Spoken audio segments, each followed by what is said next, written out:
Sinugod ni Tanggol si Rigor upang tulungan ang kanyang ina.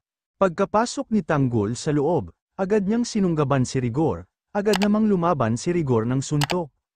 Sinubukang pigilan ni Santino at Mondo si Tanggol ngunit nakawala ito, nagpatuloy ang kanilang bugbugan hanggang sa mahulog sila sa hagdanan. Tinulungan si Tanggol ng mga kaibigan nito at hinawakan nila si Rigor.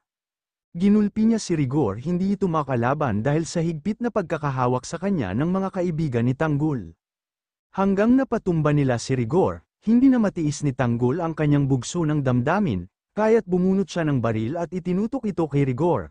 Dahil sa takot ni Santino, sa kung anong kayang gawin ni Tanggol sa ama nito ay binunot niya ang baril ni Mondo at itinutok ito kay Tanggol.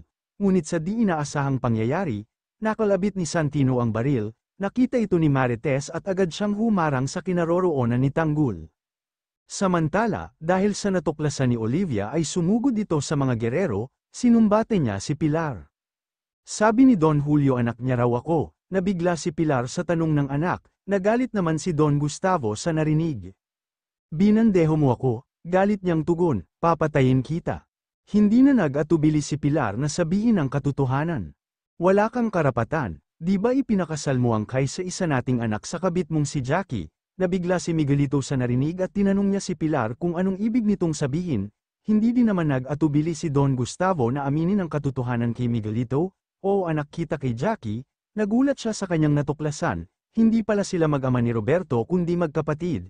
Hindi siya makapaniwala sa lihim na matagal nang kinukubli ng kanyang tinatawag na pamilya. Narinig ni Fatima ang buong pangyayari, ngunit nang tanungin siya ni Jackie kung ano ang kanyang narinig ay nagsinungaling siya rito at nagmamadaling umalis.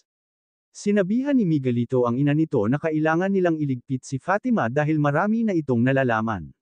She knows too much, ma. Nakita niyang pinatay ko si David.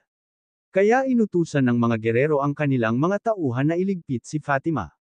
Kinagabihan, namalaya ni Paeng na may mga armadong lalaki sa tapat ng kanilang bahay.